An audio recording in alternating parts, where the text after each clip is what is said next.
CHRE TV. La télévision intra-hospitalière pour la santé et le bien-être.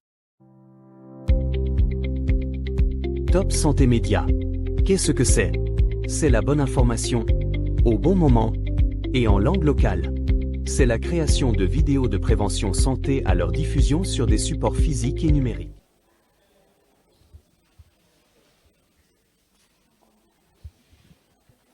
C'est bon. Ok. Bonjour à tous, une fois de plus. Bonjour à ceux qui nous suivent en ligne. Good morning, everybody. Donc aujourd'hui, on va parler du cancer. Je suis sûr que la plupart de nous avons entendu parler du cancer. Soit les amis, soit quelqu'un dans la famille, soit les voisins, les voisines. Je suis sûr que vous avez au moins entendu parler de quelqu'un qui a le cancer. Personnellement, j'ai les gens dans la famille qui ont eu le cancer. J'ai les amis qui ont eu le cancer. J'ai les voisins qui ont eu le cancer. Et je soigne le cancer. Je suis Dr Ken Shindi, oncologue médical. Ça veut dire que je soigne les cancers. Tous ces cancers. On travaille maintenant avec les autres spécialistes en fonction de cancer concerné. Donc aujourd'hui, on veut juste savoir, le cancer c'est quoi? Qu'est-ce qui cause ça? Est-ce qu'on soigne ça? La plupart du temps, quand on fait le diagnostic, quand on annonce à la patiente et sa famille, beaucoup de temps ça apporte des émotions, les pleurs, parce que la plupart des personnes savent que le cancer égale à la mort. Mais est-ce que c'est vraiment ça? C'est quoi le cancer? Next slide, Tracy. Ce n'est pas très clair comme il y a beaucoup de lumière, mais le cancer est différent de tout autre type de maladie. Pourquoi? Ce n'est pas un germe qui quitte de l'extérieur, mais c'est notre propre corps qui devient malade. Le corps est désigné de façon... On grandit parce que les cellules grandissent aussi. Et après un certain temps, on maintient une taille particulière parce que les cellules doivent arrêter de se multiplier. Donc il y a un ordre dans la multiplication. Mais dans le cancer, il y a un désordre. Les cellules se multiplient sans arrêt. Et c'est ça qui forme, vous voyez un boule là, ça forme des masses. Et c'est ça qui forme le cancer. Donc c'est nos propres cellules qui deviennent malades. Next slide. Et ça peut toucher tous les organes du corps. Tous les organes. Tout ce qui vit peut avoir le cancer. On peut avoir cancer de tout, du dent, du nez, du scalp, des yeux, partout. Partout où le sang passe, on peut avoir le cancer. C'est ça qui fait que la maladie est tellement vaste. Les photos ne sont pas très claires. Je vous ai mis quelques photos de certains cancers, mais c'est pas, à cause de la lumière, ce n'est pas très clair. Next slide. Donc, qu'est-ce qui cause le cancer? C'est la première des questions que les gens me demandent parce que on pense encore que c'est la sorcellerie, on pense encore qu'on m'a lancé ça. Mais qu'est-ce qui cause en réalité le cancer? On a dit que c'est généralement dû à cette on peut dire quoi? Dysregulation, c'est-à-dire il y a un problème au niveau du contrôle, là où les cellules doivent multiplier. Donc les cellules ou bien les mécanismes qui sont en place pour arrêter à ce que les cellules se forment en désordre, ça ne fonctionne pas comme ça doit fonctionner. Parce que chez tout le monde, il y a les cellules cancéreuses qui se forment tous les jours, mais à cause de ce mécanisme qui sont déjà en place dans notre corps normal, le corps élimine cette cellule qui se forme. Il y a les erreurs tous les jours, parce que les cellules se multiplient plusieurs fois par seconde, plusieurs fois. Donc il y a des erreurs qui se produisent et ce mécanisme élimine ces erreurs. Mais dans le cancer, on a plusieurs choses qui font en sorte que ce mécanisme ne sont pas contrôlés. Par exemple, ce n'est pas très clair. Il y a les facteurs qui sont de l'extérieur et les facteurs qui sont de l'intérieur de notre propre corps. Comme quoi? Les choses les plus faciles, c'est ce qu'on mange. Ce qu'on mange n'affecte pas seulement notre ventre. Il y a certaines choses qui sont libérées, qui maintenant interagissent avec notre ADN, qui vont maintenant entraîner ce problème de cancer. Parce que le corps ne va plus, ça va endommager ce système, ce mécanisme qui normalement devrait empêcher le développement du cancer. Même les rayons X, les rayons UV du soleil. Là, c'est un peu plus pratique parce que là, ça part directement et ça agit avec notre ADN. La preuve, c'est il y a beaucoup chez les Blancs qui n'ont pas beaucoup de mélanine. Ils sont plus ouverts à faire ce qu'on appelle le mélanome parce qu'à cause du soleil. Le tabac est le seul truc, on appelle ça le facteur de risque, qui est vraiment, ça cause tout type de cancer. Et tout ça, c'est aussi par ce mécanisme-là, ça n'a pas endommagé les mécanismes qui devaient éliminer ces cellules qui ont les erreurs. Ce que beaucoup de gens ne savent pas, les choses comme le stress, je suis sûr qu'on ne s'attendait pas à ça. Le stress mental, le stress physique, ça fait les libérations de certaines substances dans le corps qui nous ouvrent à faire le cancer. Le surpoids nous ouvre à faire le cancer. Mais non pas seulement le surpoids, mais un style de vie qui n'est pas actif. Si vous êtes toujours devant le bureau, toujours avec le bic, vous ne faites pas le sport, vous êtes assis là-bas, 8 heures de temps, vous vous levez là-bas, vous prenez votre voiture ou bien le Riango, vous rentrez chez vous. Le matin, la même chose. Vous êtes à risque de faire le cancer. C'est une façon aussi. Il y a plusieurs autres choses, certains médicaments et autres. Les autres séances qu'on va avoir, on va parler de cancers particuliers parce qu'il y a certaines choses qui causent des cancers particuliers, certains types de cancers. Next slide, please. Maintenant, est-ce qu'on soigne le cancer? C'est la question que la plupart des personnes qui viennent nous posent. Parce qu'on dit généralement que le cancer n'a pas de traitement, on ne soigne pas ça. C'est pour cela que beaucoup de personnes, quand ils ont le cancer, ils préfèrent aller chez le marabout ou bien pour aller comme prix. Et généralement, quand ça s'aggrave, on dit ok, maintenant c'est le moment d'aller à l'hôpital. Ça, c'est une erreur. L'hôpital n'est pas l'ennemi de l'Église. On peut prendre son traitement en même temps qu'on prie. Voilà, nous avons même une chapelle, la chapelle ici, où les gens prient souvent. C'est pour montrer que les deux travaillent ensemble. Est-ce qu'on soigne le cancer? Oui. Est-ce qu'on peut guérir du cancer? Dans certaines circonstances, oui. Généralement, quand on vient tôt, quand c'est encore petit, on peut guérir complètement du cancer. Complètement du cancer. On a des gens qui sont à plus de 10 ans, plus de 20 ans. Ma mère, moi-même, elle a plus de 10 ans. Elle a fait le cancer du sein et elle est guérie. C'est revenu 10 ans après. On a encore soigné et elle est encore guérie complètement. Ça se soigne. Ça peut revenir et ça peut se soigner. Le mot-clé dans ça, c'est de venir dès les premiers signes. C'est de venir tellement tôt. Maintenant, il y a certains autres types de cancers que même si c'est avancé, on peut toujours soigner et guérir complètement. Comme un cancer qu'on appelle le choriocarcinome. Ça touche un cancer du placenta. Le cancer là, même si on a eu les cas où ça a touché le cerveau, ça avait touché le poumon. La femme aujourd'hui, elle est peut-être à 3 ans, complètement guérie. Complètement. Donc il y a certains cancers où, même si c'est avancé, on peut complètement guérir. Mais la plupart, ce qu'il faut retenir, c'est que cancer, allez vite à l'hôpital. Cancer, allez vite à l'hôpital et personne ne vous empêche d'aller à l'église prier. Maintenant, l'autre question c'est, est-ce qu'on peut boire les remèdes traditionnels? Est-ce qu'on peut? Nous sommes en situation africaine. Nous sommes habitués à prendre les choses naturelles. Mais il y a certaines recherches qui nous montrent que les recherches sont tellement mixtes. il y a les autres qui montrent qu'effectivement, en prenant les choses naturelles, parce que les Chinois, par exemple, ils ont développé les médicaments traditionnels. Tout est écrit.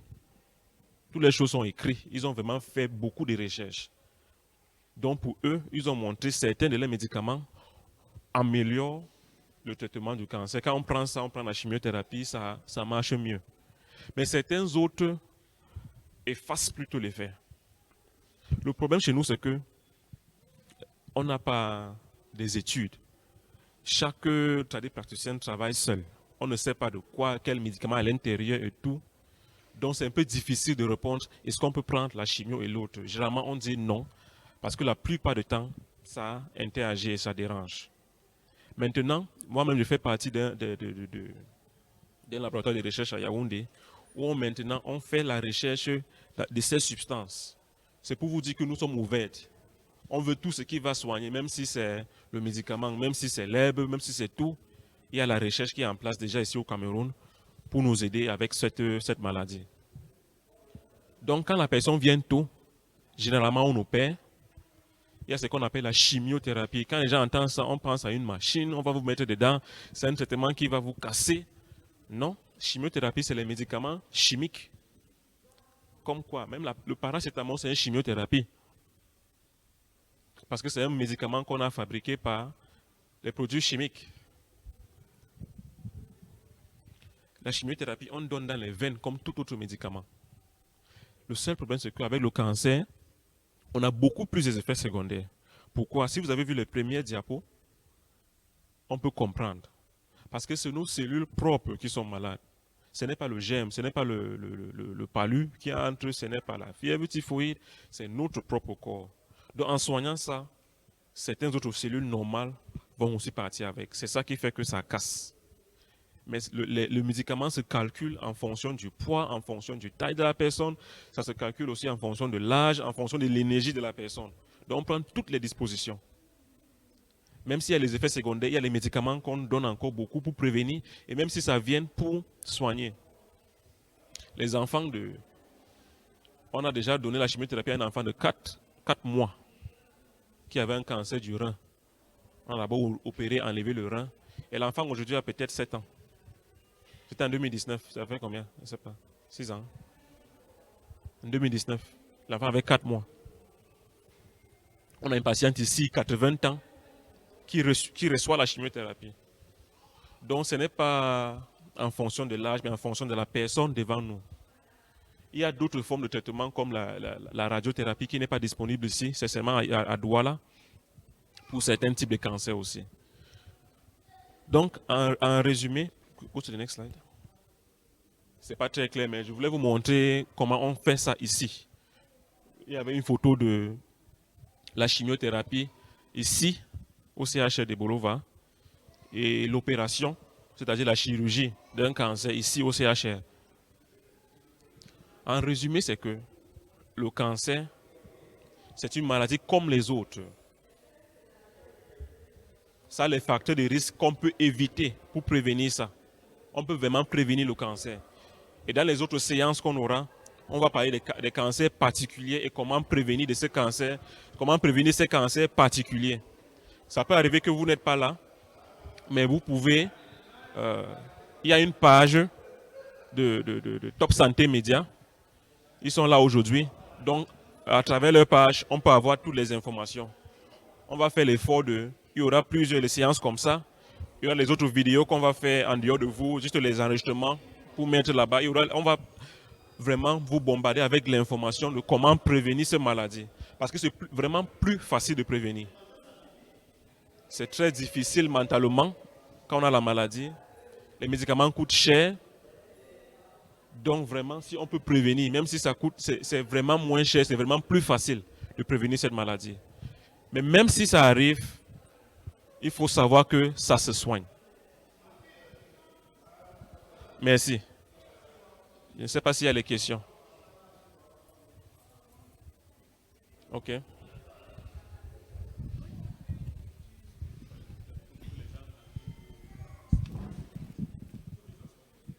Au début de la séance, vous avez parlé des facteurs qui peuvent conduire au cancer, vous avez parlé des rayons UV lorsqu'ils touchent directement la peau. Maintenant, vous avez parlé, concernant cela, vous avez parlé de la mélanome. Vous demandez ce que c'est.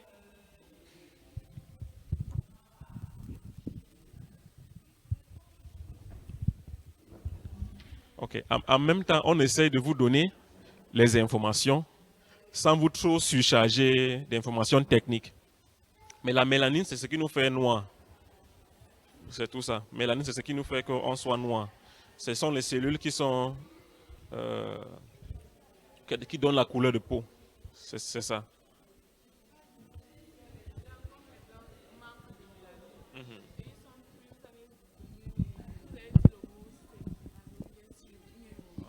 Ok, elle parle de la maladie. Elle demande que j'ai parlé de mélanome. Oui, mélanome, c'est un type de cancer qui affecte les cellules, les mélanocytes. Mélanocytes, ce sont les cellules là qui nous produisent notre couleur. Donc le cancer de ces cellules s'appelle le mélanome. Oui. Même les veines peuvent avoir le cancer. Donc toute cellule dans le corps peut avoir le cancer.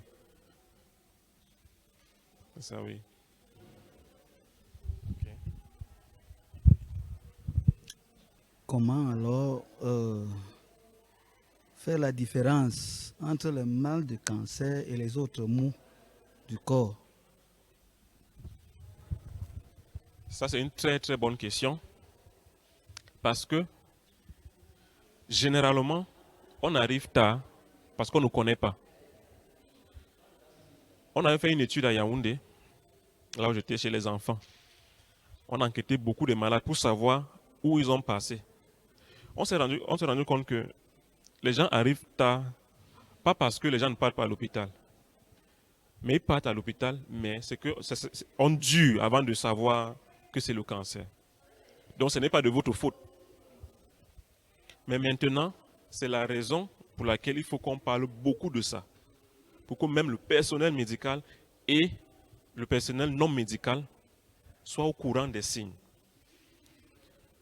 D'une manière générale, le cancer peut ressembler à toute autre maladie en fonction de là où ça se trouve. Si c'est le sein, généralement le sein est un peu particulier parce qu'on peut avoir des masses et tout ça. Il y a d'autres maladies du sein qui peuvent ressembler à ça. Si on a un cancer, par exemple, du foie, le ventre commence juste à faire mal. On ne sent pas. Ça commence à gonfler. On dit, ok, c'est la rate, on fait les scarifications. C'est après le temps que ça ne guérit pas, on commence à penser au cancer. Maintenant, avec ces séances, ce qu'on veut vous amener à faire, c'est que il ne faut pas avoir peur de cette maladie. Quand on a peur de ça, généralement, on fuit. On a fait Octobre Rose ici, on a fait plusieurs campagnes ici, où les femmes sont venues faire les mammographies, l'examen du sein. Et je vous assure que plus de 50%, plus de la moitié, ont peur de venir prendre les résultats. Mais ce qu'on vous amène à faire, c'est que n'ayez pas peur. Il faut avoir ça en tête. Est-ce que c'est ça? Quels sont les examens que je peux faire pour prévenir ça, pour être sûr que ce n'est pas ça? Mon enfant est malade. On donne le traitement, il ne fait que tomber malade. Ça ne peut pas être quelque chose de plus sérieux. Vous pouvez poser des questions à vos médecins. Donc c'est une bonne question parce que ça n'a pas de signes particuliers. Avec les autres, quand on va parler de cancer par cancer, on va entrer dans certains détails de ces différents cancers. Les cancers qui sont à l'extérieur, c'est plus facile parce qu'on voit une masse qui développe. Déjà, ce n'est pas tous les masses qui sont le cancer. On peut avoir une malformation, une masse qui est une tumeur, mais ce n'est pas le cancer. On va parler un peu de ça aussi une autre fois. Je ne sais pas s'il y a d'autres questions. Pour éviter le cancer. Okay. Il veut savoir comment on fait pour éviter le cancer. Donc, la plupart des cancers, on peut éviter. Il y a certains qu'on ne peut pas éviter. Parce que certains, comme l'enfant de 4 mois que je vous ai dit, qu'est-ce qu'il pouvait faire pour éviter le cancer? Il est né avec. Maintenant, chez les adultes, heureusement, on peut prévenir la plupart des cancers. Maintenant, éviter, c'est d'éviter les facteurs de risque, ce qui nous ouvre à faire le cancer. C'est comme ça qu'on évite le cancer. Comment? En essayant de manger bio, si je peux dire comme ça, d'éviter les préservatifs, toutes ces choses, quand on fait les choses chimiques, J'ai même, l'autre fois, j'ai mangé les raisins, c'est ça, grapes. Les raisins qui n'avaient pas de noyau à l'intérieur. Donc, on fabrique toutes ces choses avec on fait les modifications génétiques. Quand on mange ça, ça fait des petits changements tous les jours, les petits changements qui s'accumulent au cours des années. On peut ne pas sentir ça maintenant. Même les fumeurs, ce n'est pas le jour qu'ils commencent à fumer, c'est les choses accumulées. Donc, c'est éviter ces choses. Même si vous ne fumez pas, si votre ami fume, c'est la même chose. Vous êtes toujours exposé. Faites les exercices. Si vous pouvez faire les exercices, peut-être 3 fois par semaine. Exercice ne veut pas forcément dire faire les muscles ou bien jouer au foot. Certaines personnes ont l'incapacité, ne peuvent pas courir peut-être. Mais on peut marcher, tout le monde peut marcher. Certaines personnes peut-être qui ne peuvent pas marcher, il y a d'autres formes qu'on va aussi explorer. Parce que ça a été prouvé que le sport, je parlais avec certaines personnes hier, le sport prévient énormément le cancer. Et dans certaines situations, on utilise même ça dans le traitement de certains types de cancers. Ça, c'est nouveau. Ça fait peut-être 2 ans que les recherches sont en train de... On a essayé ça dans le cancer du sein, le cancer du côlon, de l'intestin, le gros intestin. Et on a fait, certaines personnes ont pris le médicament, certaines personnes ont seulement fait le sport. Mais ce n'est pas n'importe quel sport. On les a donné un coach pour dire voilà, voilà. Et on voit qu'ils ont eu les mêmes résultats. Donc, en évitant ces choses qui causent le cancer, on va parler maintenant dans les autres séances ou bien dans leur site Facebook, vous allez voir les informations maintenant, cancer par cancer. Comment prévenir le cancer du sein, comment prévenir le cancer de la prostate, comment prévenir le cancer de l'intestin et tout ça. Donc, ok, un personnel.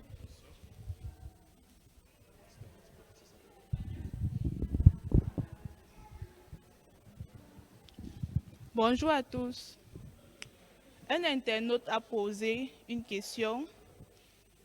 Il y a-t-il réellement des causes scientifiques prouvées qui favoriseraient la survenance d'un type ou de plusieurs types de cancers?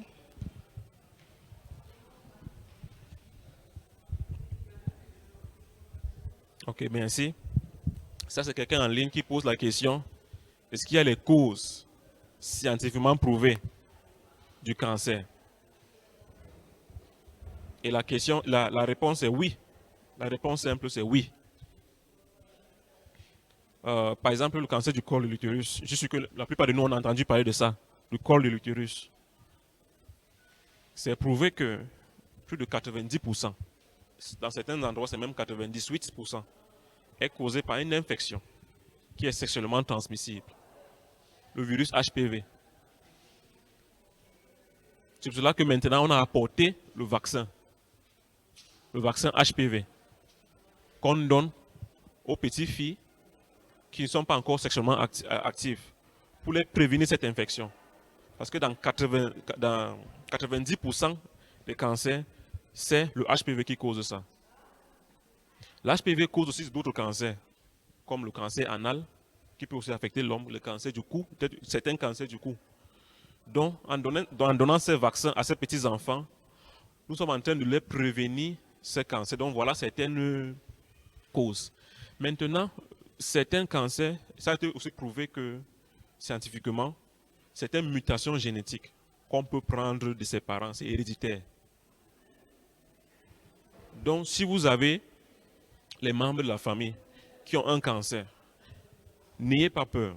Venez voir un spécialiste ou un médecin ou bien un personnel pour causer, pour voir. J'ai telle personne qui a le cancer. Est-ce que j'ai le risque de faire le cancer? Qu'est-ce que je peux faire pour prévenir le cancer? Il y a tellement des avancées.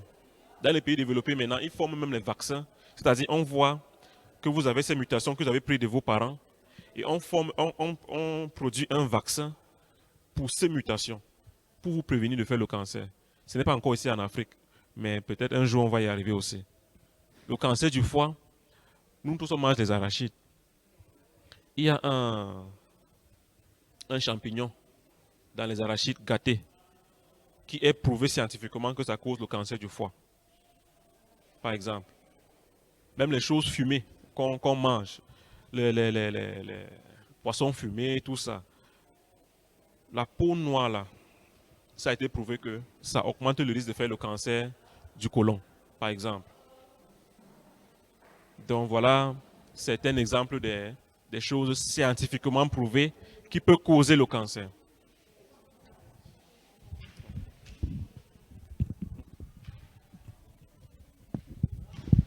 Bonjour docteur. Ma question au niveau du cancer du sein. Je voulais savoir, est-ce que c'est scientifiquement prouvé que les femmes qui n'allaitent pas ont des cancers du sein, peuvent avoir les cancers du sein? Merci pour la question. C'est une question intéressante parce que, en fait, la science change tous les jours. Les premières études ont montré que le fait de ne pas allaiter prédisposait les femmes à faire le cancer. Mais les nouvelles recherches maintenant montrent que, en réalité, il n'y a pas de différence entre celles qui allaitent et celles qui n'allaitent pas. Mais maintenant, ce qui est facteur de risque, qui prédispose les femmes à faire le cancer, c'est peut-être de ne pas faire les enfants. Parce que les hormones de la femme, c'est une des choses qui augmente le risque de faire le cancer du sein. Et certaines fois, avoir les enfants fait certaines pauses à certains types de hormones chez la femme. Mais on voit de plus en plus les femmes qui ont même allaité 7 enfants sur 2 ans qui font... Les recherches montrent qu'en réalité, nous ne sommes plus très sûrs. Parce qu'avant, on disait qu'effectivement, allaiter les enfants pendant longtemps protégeait. Mais maintenant, on voit qu'il n'y a pas... Peut-être il faut qu'on fasse encore d'autres recherches pour voir s'il n'y a pas quelque chose d'autre qui cause ça.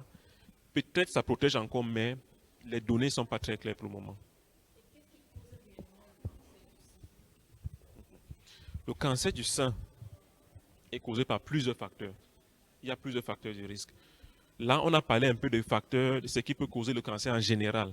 Mais dans le cas du cancer du sein, une partie, ce n'est pas beaucoup, environ 15%, est héréditaire par ces mutations qu'on prend de ses parents, de ses ancêtres, si je peux dire ça comme ça.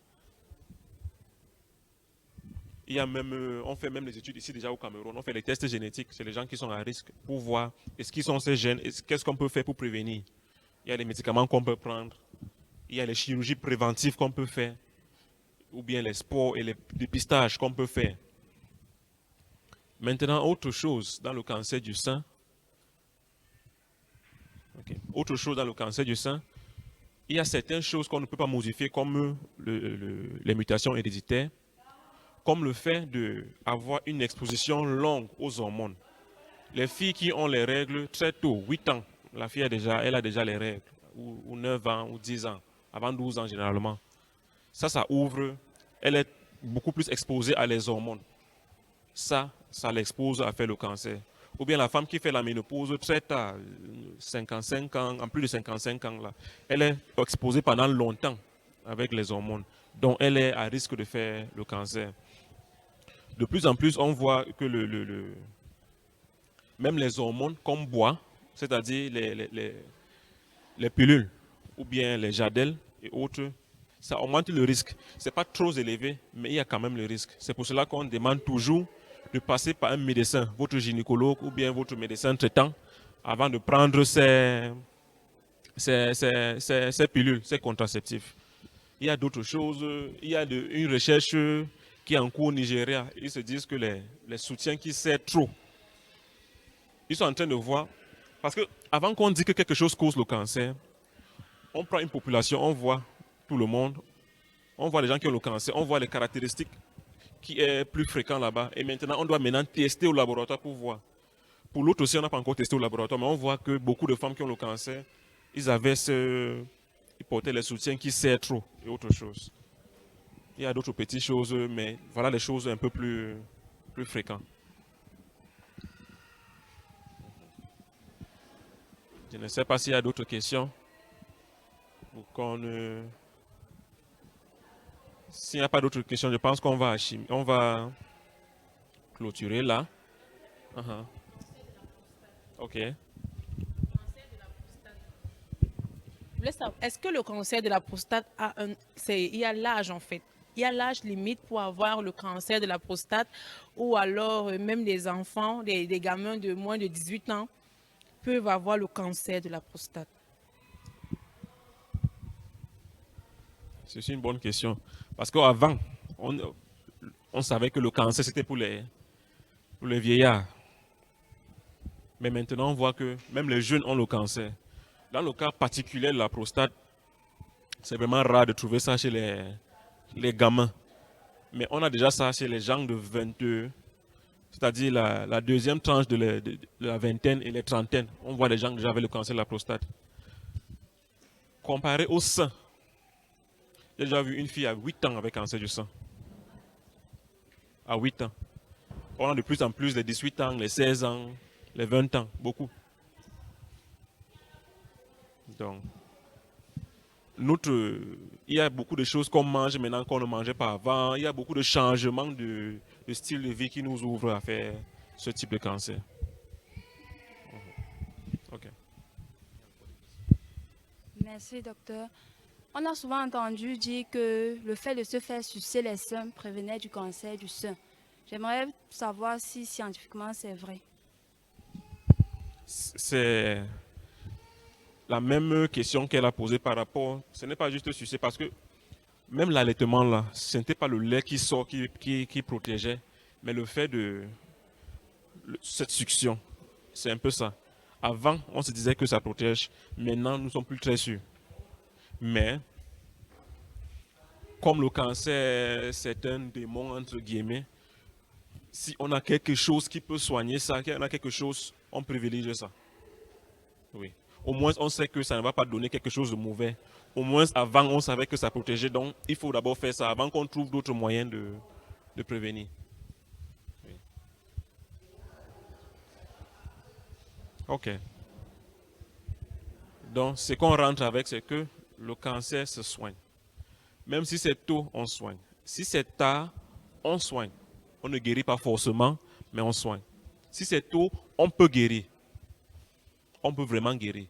Le cancer du sein, quand on vient tôt, le taux de guérison, c'est entre 60 et 80% ici au pays. Mais malheureusement pour nous ici, la plupart des personnes, plus de 80%, viennent tard. Quand on peut seulement les accompagner, diminuer la maladie, mais on ne peut pas assurer la guérison. Donc le cancer n'égale pas à la mort. Merci pour votre attention. Merci à notre audience en ligne. Et bonne journée à vous.